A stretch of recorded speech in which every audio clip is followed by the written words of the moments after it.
There is a sentence almost everyone has heard. Christian or not, you already know it. Turn the other cheek. It has slipped free of its passage and become a phrase the whole culture uses. 4 words repeated until they feel obvious. And along the way, the phrase quietly changed its meaning. We started using it to mean one simple thing. Do not resist. Absorb the blow. Swallow the insult. Stay small. Be the bigger person by becoming the smaller one. That is the version most of us were handed. Turn the other cheek means be a doormat. It sounds humble. It sounds gentle. It sounds like exactly the kind of thing Jesus would say. And that is precisely why it is dangerous. Because the passive reading has not stayed harmless. It has been carried into real rooms and spoken over real people. It has been said to the abused wife, told to forgive and stay, told that leaving would be the failure of faith. It was preached to the enslaved, used to teach that obedience to a cruel master was obedience to God. And it has been spoken over every oppressed group that ever asked the church for help, told that protest itself was unchristian. Every time the same 4 words, and every time the same result. The powerful kept their power, and the wounded were told to be still. A verse that hurts the wounded and protects the harmer has been read wrong somewhere. So let us go back to where it was first spoken. Jesus did not speak these words into the air. He spoke them to a specific crowd in a specific place under a specific weight. They were peasants of first-century Judea, landless, taxed to the edge, working ground that someone else owned, and over all of it stood Rome, an occupying army on their roads, in their towns, with absolute power over their bodies. These were people slapped by men who outranked them, sued for the clothes on their backs, conscripted by soldiers on the road. To a crowd like that, the last thing on earth they needed was a sermon telling them to be more passive. They were already passive. Passivity was the prison. Whatever Jesus was offering them, surrender was the one thing it could not be. And notice what the text actually does. Jesus does not give one vague principle. He gives 3 concrete examples: the cheek, the cloak, the mile, 3 sharp, specific pictures, and we have spent 2,000 years quoting only the first. 3 examples is not decoration. When a teacher gives you 3, the teacher is showing you a pattern. Jesus is teaching a method. And if there is a method here, then by quoting only the cheek, we have been ignoring 2/3 of the lesson. Read in its own world by its own audience. This is not a verse about weakness at all. It is the most quietly subversive thing Jesus ever said, and for 2,000 years we have been reading it backwards. We have been reading it backwards, and in the verse Jesus quotes next is the proof. On a hillside above Galilee, Jesus sits down to teach, and begins again and again with a phrase. You have heard that it was said, the words he uses to name a law before he answers it. An eye for an eye and a tooth for a tooth. To modern ears it sounds savage, a sentence carved in cruelty. But to the world that first received it, this law was not cruelty. It was mercy with a measure. To understand what this law did, you have to picture the world it walked into. Before such a law, vengeance had no ceiling.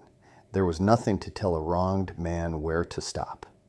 A tooth could be answered with a life. An insult could be answered with a massacre. One wound became a feud. One feud became a war that no one alive could remember starting. Into that spiral, the law placed a single revolutionary word: enough. An eye for an eye did not command revenge. It capped it. The punishment may match the crime, but it may never exceed it. The law's own source is Exodus, the book of Israel's deliverance and its statutes. It stood beside laws for the worker, the widow, the stranger, a code meant to restrain the strong. And by Jesus' day, the principle had changed shape again, moved out of the street and into the court. Jewish courts no longer took an eye for an eye. They assessed it and set a price. This was civil law, a settlement weighed by judges, not a license for private revenge. So when Jesus quotes this law, he is not naming a cruel rule in order to abolish it. He is standing on a rule that already restrained violence and reaching past it. But I say to you, 4 words that take the limit and ask for something the law could never legislate. Eye for an eye was an ancient world's break, the harness laid on a runaway cart of revenge. But Jesus is about to ask a harder question than how to stop the cart. What if you never climbed onto the cart of revenge at all? So Jesus does not stop at the old limit. He steps past an eye for an eye and into something stranger. If anyone slaps you on the right cheek, turn to him the other also. Read it again, slowly. Jesus does not say a cheek, he says the right cheek. That one word is not decoration. It is the key to the whole verse, to see why you have to picture the world Jesus' listeners lived in. A world where even the hand you used carried a meaning. In this culture, the left hand was considered unclean. In public, you use the right hand. Always, so picture it. Someone strikes your right cheek, and they may only use their right hand. Try it with your own hand. A right fist cannot reach a right cheek. The angle simply does not exist. There is only one blow that works. The back of the hand, a backhand. The same motion used to brush something small out of the way. And that changes everything. Because a backhand was never a fight. It was a humiliation, a way of saying with the body, you are beneath me. This was how a master corrected a slave, a husband a wife, a parent a child, a blow that did not ask for a fight, only for submission. And a Roman a Jew, the boot of an empire delivered with the back of a hand. The backhand did not injure the body. It announced a rank, and the whole street understood it. To strike back was unthinkable. To run was to agree. The trap seemed closed. Now hear what Jesus tells them to do. Turn the other cheek, turn the left one toward him. With the one motion, you have made the backhand impossible. The geometry will not work. To reach the left cheek now, he must use a fist or an open palm, the way you strike an equal. And in that instant, the meaning of the blow is gone. The victim has stripped it bare. Without a single word, the body has said, I am a human being, I am your equal. You can no longer humiliate me. Turning the cheek is not surrender. It is the most defiant thing a powerless person could do, and it doesn't raise a hand. The slap was the first tactic. Here is the second, and this time the battlefield is a courtroom. Jesus says, if anyone wants to sue you and take your tunic, let him have your cloak as well. A creditor stands on one side, a poor debtor stands on the other. This is a lawsuit over clothing. The tunic is the inner garment, oniai, the shirt worn against the skin, and a man is being sued for it. This was the reality of crushing peasant debt. The poorest were sued for the very clothes on their backs, and the court is about to rule in the creditor's favor. The tunic is already lost. But there was a second garment, the cloak, the heavy outer robe, and the cloak was protected by law. Exodus says it plainly. If you take your neighbor's cloak as a pledge, return it before the sun goes down, for it is his only covering. It is the garment he sleeps in. In what else shall he lie down? Deuteronomy repeats it. Give the pledge back by nightfall, that he may sleep and bless you. The cloak was the one thing the law would never let a creditor keep. It belonged to the poor man always, so Jesus' instruction lands like a key turning. Do not just hand over the tunic. Give the cloak too. Give the one garment they could never legally demand. Lay it down in front of the whole court. And now the debtor stands in open court with nothing left to wear at all. The court goes silent. Onlookers look away. Hands rise to shield startled eyes. Here is the trick. In this culture, nakedness shamed not the naked man, but the one who caused it, and everyone who looked. The shame spread outward, away from the man who had nothing. By stripping bare, the debtor holds up a mirror, and the whole machinery of debt is suddenly visible. The creditor has won his lawsuit. He holds the tunic, he holds the cloak, he has everything he asked for, and he has lost the only thing the court could not award him. He has lost his dignity. The debtor never raised his voice. He never raised a hand. He simply gave more than was demanded, and in giving everything, he exposed everything. The law of the cloak became a verdict against the lender. The poor man walks out of court with nothing, and somehow he is not the one who has been shamed. He has turned his own poverty into a verdict against the system. The poor man walked out of that courtroom with nothing, and turned his own poverty into a verdict against the system. Now Jesus gives the third tactic, and it happens out on the open road. A Roman soldier marches this road. On his back a heavy pack, armor, rations, tools, the full weight of a legionary on the move. He sees a peasant by the roadside, and by Roman law he does not have to ask. The word behind forces is angareia, the legal right of a Roman soldier to compel an occupied civilian to carry his pack. Imperial conscription on the spot with no appeal. The peasant cannot say no. This was daily life under occupation. Your time, your back, your labor, all of it claimable by a stranger in armor. But Angarea had a limit. Roman military regulation capped the burden at a single mile and not one step further. This was a deliberate restraint. Rome was not being kind. Rome was being careful. Rome knew that unlimited forced labor would ignite the provinces. A peasant pushed too far becomes a peasant with nothing to lose. So the limit protected the empire from its own soldiers. The mile was a leash. A soldier who pushed past the limit could face discipline from his own officers, not from any court of the conquered. Hold that fact close. The mile is a hard edge, and Jesus is about to walk a peasant straight off it. If anyone forces you to go 1 mile, go with him 2 miles. Matthew 5:41. The peasant carries the pack for the mile the law demands. He reaches the marker, and here he is legally free. He could set the pack down, the mile is paid. No one would fault him. Instead, he keeps walking. He insists on a second mile, and in that single step past the marker, the power inverts. Now the soldier has a problem. A peasant is carrying his pack past the legal mile, and that could be his own discipline on the line. He has to talk a peasant out of carrying his pack.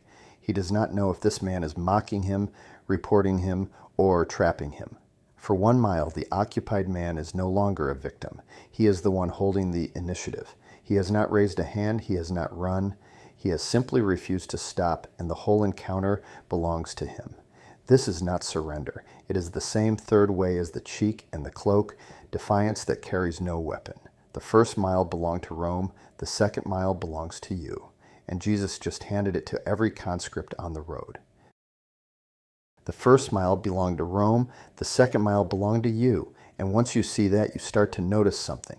3 examples: the cheek, the cloak, the mile, and underneath all 3, the very same shape. In every case, the powerless person refuses 2 obvious responses.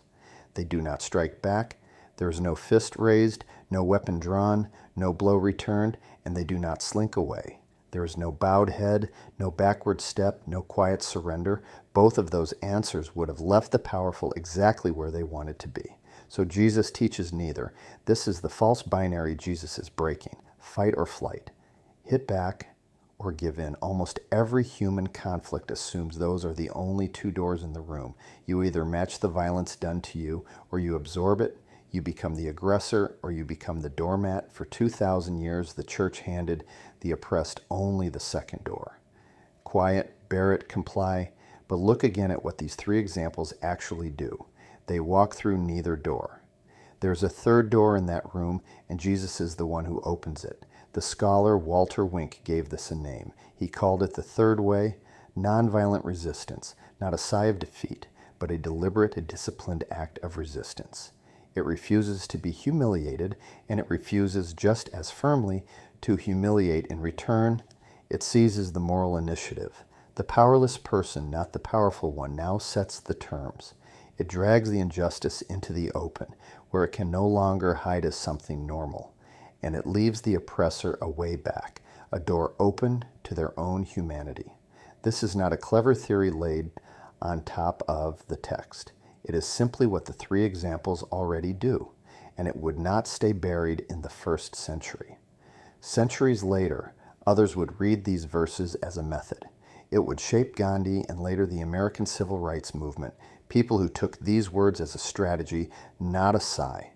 They held no weapons, they simply refused both doors and made the injustice impossible to look away from. The cheek, the cloak, the mile, the marchers, one unbroken idea. Resist the evil, refuse to become it. Jesus did not give the oppressed a choice between violence and surrender. He gave them a third option the powerful never see coming, and it starts in the heart, not the fist. The third way starts in the heart, not the fist. But before we set it down, this chapter has to be handled with care, because the passive reading of this verse has a body count. It is not only wrong, it has done real harm to real people. Turn the other cheek has been spoken over abused spouses to keep them silent and keep them in place. It has been spoken over abused children and over the enslaved to teach them that protest is unfaithful. That is not what this text is. It was never what this text was. To read it as a command to stay is to read it backwards, and the clue that proves it is hiding in plain sight. The clue is the audience. Jesus is teaching the powerless, not the powerful. Every word of this passage assumes the listener is the one being wronged, and every instruction in it is teaching that person how to resist, how to assert their dignity, not surrender it, which means this verse can never be turned into a tool that protects an abuser. A verse handed to the oppressed cannot belong to the oppressor. That reversal breaks the text in two. And if the audience were not proof enough, Jesus settles the question himself with his own life. At his trial, Jesus stands in a stone judgment hall at night, surrounded by those who hold all the power. An official steps forward and strikes him across the face, the same humiliating blow this whole passage describes.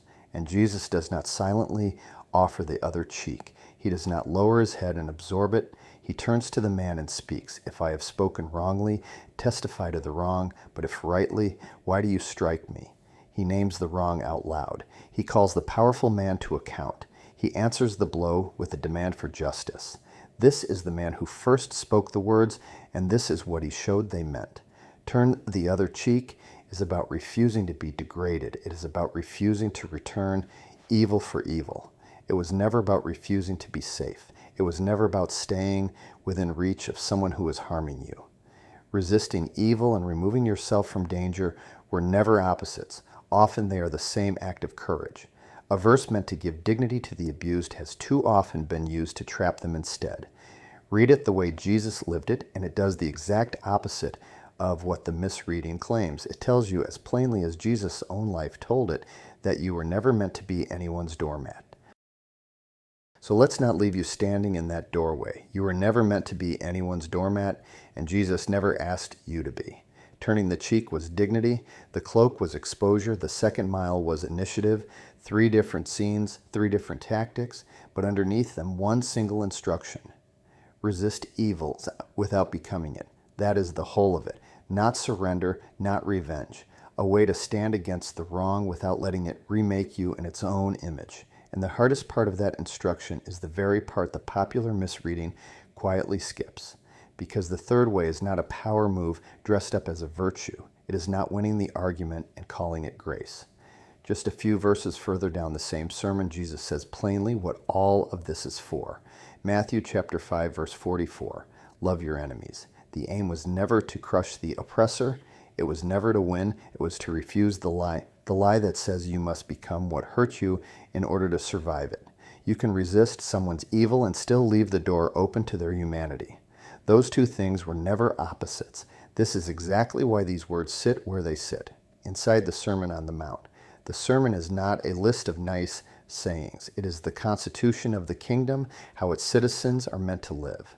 And this, the third way, is how those citizens are meant to answer evil when it finds them, not by mirroring it, not by fleeing from it, but by exposing the wrong for what it is, and still refusing to slam the door on the one who did it.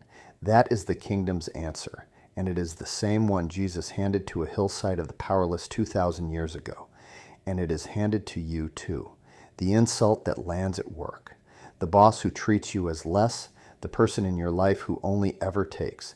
The third way is still there for you. Don't hit back. Don't disappear. Stand. Keep your dignity. Name the wrong out loud and refuse to let it shrink you into a smaller version of the person who did it. If this video opened your eyes, take a moment, like it, subscribe, share it with someone who needs to hear this, and hit the bell so the next one finds you. Turn the other cheek was never the weakest verse in the Bible. It is one of the strongest. A strategy for staying fully human in front of someone trying to make you less. That is what Jesus actually said, and now you'll never unhear it.